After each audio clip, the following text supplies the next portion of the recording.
It was just after midnight when Nashville paramedics responded to a report of a car left running in a downtown parking garage. On the third level of the Commerce Street structure, they found a silver Honda Civic idling quietly in the corner. The headlights were off, the windows fogged. Inside, a young woman was slumped forward against the steering wheel, her phone on the passenger seat still playing a playlist called Morning Calm. The engine hummed softly in the concrete echo. At first glance, it looked like a tragedy, not a crime.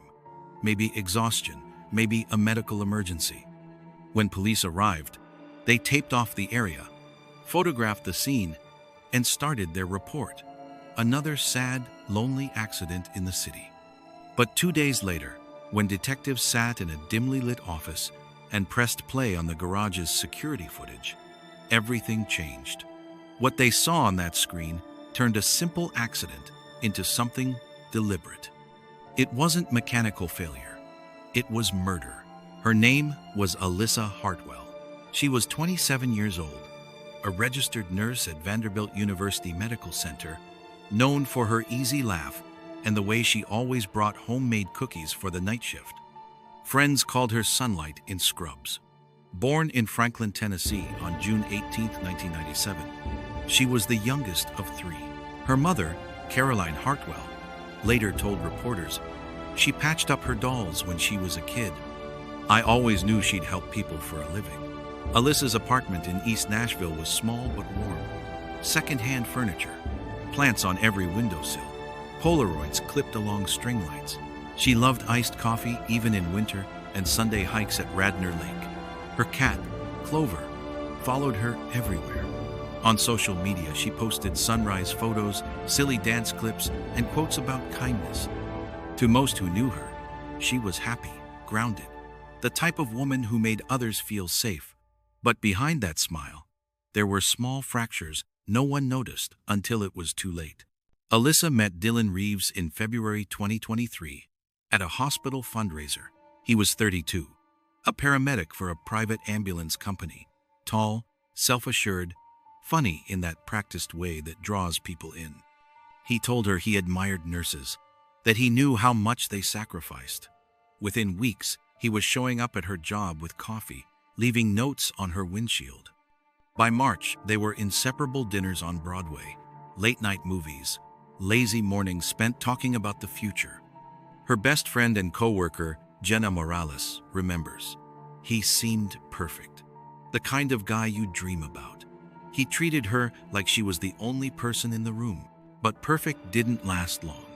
The first red flag came quietly. Alyssa mentioned a male co-worker in passing, and Dylan's tone shifted. "He doesn't respect boundaries," he told her. "Be careful around guys like that." He began picking her up after every shift, even when she didn't ask. He texted constantly, checking where she was, who she was with, asking for photos as proof. At first, she thought it was sweet, a man who cared. But as months passed, friends noticed she laughed less. "She stopped coming out with us," Jenna said. "She kept saying she was tired, but it felt like she was disappearing." Their old no-week-sos. By August, Dylan had quietly moved into her apartment. He said it was temporary, that his lease had fallen through, but his things spread across her space within days. Her mother recalled the way Alyssa kept glancing at her phone during Sunday dinner, replying quickly, apologetically. When Caroline asked if everything was okay, Alyssa smiled and said yes. But her eyes told another story. In September, the neighbors began to hear things muffled. Arguments, furniture scraping, a man's voice rising before dropping back to calm. One neighbor told police later she heard a crash one night, followed by Dylan saying, "I didn't mean it, baby. You know how I get." Alyssa never called for help. She told Jenna it was just stress. Her sleeves grew longer, covering faint bruises. Her search history on her phone started to change how to safely leave a controlling relationship. Domestic violence hotline, Tennessee. Restraining orders, Nashville. By November, she was planning to leave. She told Jenna she'd saved enough for a deposit on a new apartment and would move out after Christmas when Dylan went to visit family. She didn't want confrontation. "I just need a few more weeks," she said. "Then I'll be free." But freedom, for Alyssa, never came. Sunday, November 12th, 2023. Alyssa worked a 12-hour shift, ending at 10:45 p.m. Surveillance footage from the hospital showed her clocking out, tired but smiling, holding a to-go coffee. At 10:52, she texted Jenna, "Home soon. So tired. Can't wait to crash." At 11:07 p.m., her Honda exited the hospital garage heading toward downtown. She often parked near Commerce Street when she needed to grab takeout, so nothing seemed unusual. But at 12:03 a.m., a security guard noticed exhaust fumes drifting from a parked car on level 3.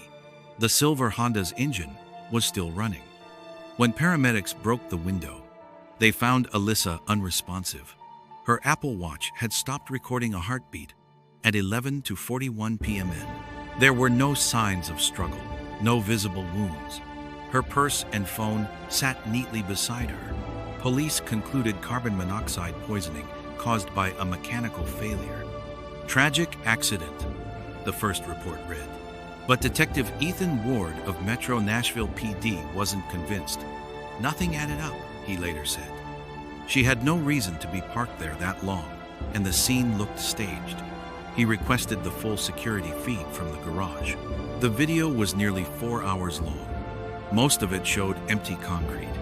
Then, at 11:24 p.m., Alyssa's Honda entered level 3 and parked facing the exit ramp. 3 minutes later, a dark SUV appeared in the corner of the frame. It circled once, headlights dimmed, and stopped one row over. The license plate, partially obscured, matched a Ford Explorer registered to Dylan Reeves. A figure stepped out. Hood pulled up, walking directly toward Alyssa's car. The camera angle cut off before reaching her vehicle. 15 minutes later, the same figure walked back, calmly adjusted his sleeves, and drove away. At 11:41 p.m., the Honda's brake lights flickered once, then nothing. When detectives froze the footage, the silence in the room was heavy.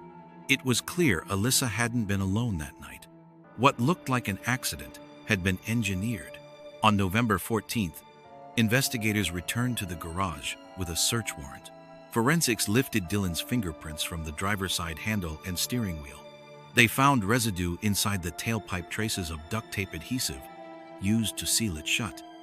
Someone had turned her car into a chamber. The autopsy confirmed lethal carbon monoxide poisoning, but also found faint bruises under her jaw, consistent with restraint. When detectives confronted Dylan at his apartment, he tried to act surprised. "I haven't seen her since Saturday," he said. When told his SUV appeared on camera, he hesitated, then muttered, "I was looking for her." She wasn't answering. He was arrested that evening for obstruction and later charged with first-degree murder. As investigators dug deeper, they discovered Dylan's past was darker than anyone knew. In 2019, an ex-girlfriend in Knoxville filed for a restraining order after months of harassment.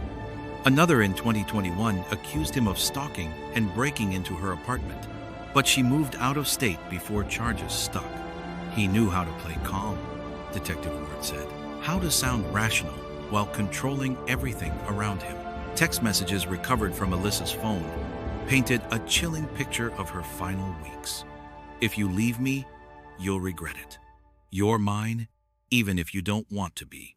The night she died, he sent 16 messages between 10:30 and 11:20 p.m.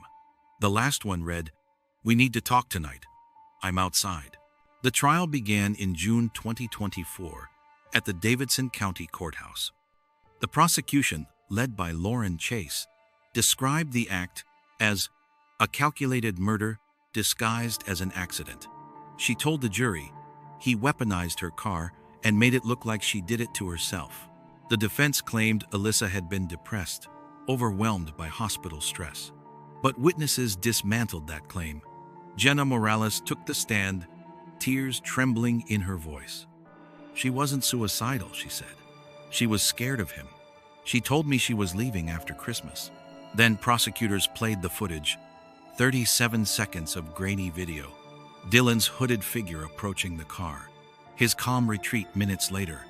You could feel the air leave the courtroom.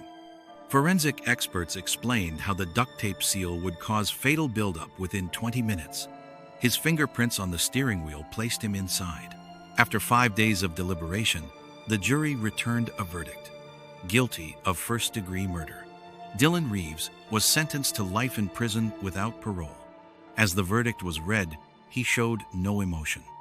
Caroline Hartwell held her daughter's photograph in trembling hands. "We thought we raised her to spot danger," she said softly. But danger looked like love.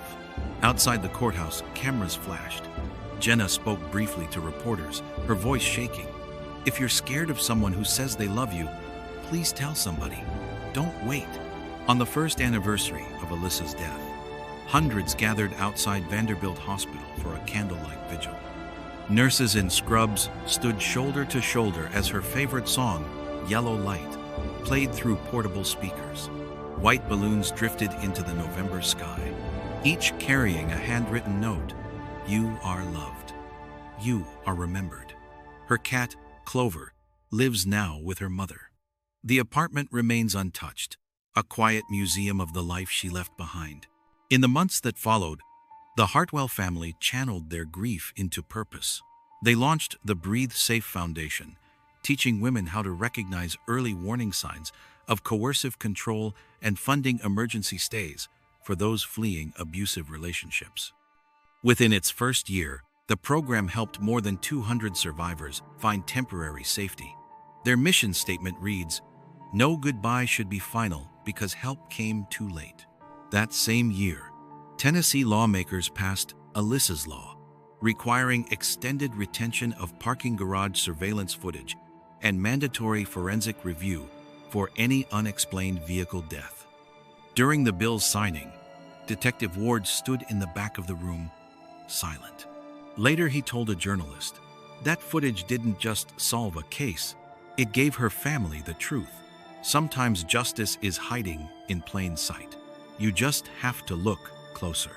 When the footage first played in that police station, it lasted less than a minute, blurry, silent, almost ordinary. But those few seconds carried everything.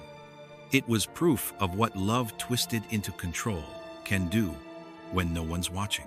Alyssa's story isn't just about a car in a garage.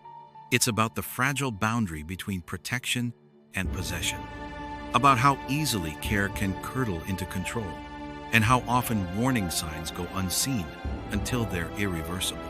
She was a nurse who spent her life saving others. When she needed saving, the system almost failed her. Yet her story, preserved on grainy video and carried by those who loved her, became a catalyst for change. If you or someone you know feels trapped, afraid, or watched, please reach out. Tell someone. Because the line between accident and crime, between silence and survival, is sometimes just one person deciding to look again. Behind every headline, there's a heartbeat. Behind every statistic, a story like Alyssa Hartwell's, someone who deserved more than headlines. So as the lights fade over downtown Nashville, remember her. Remember what the footage revealed and what it cost. This is Evidence Uncovered. Share her story. Comment your thoughts. And if Alyssa's story moved you, subscribe to the channel for more cases where truth finally comes to light. Because justice doesn't end with the verdict, it begins with awareness.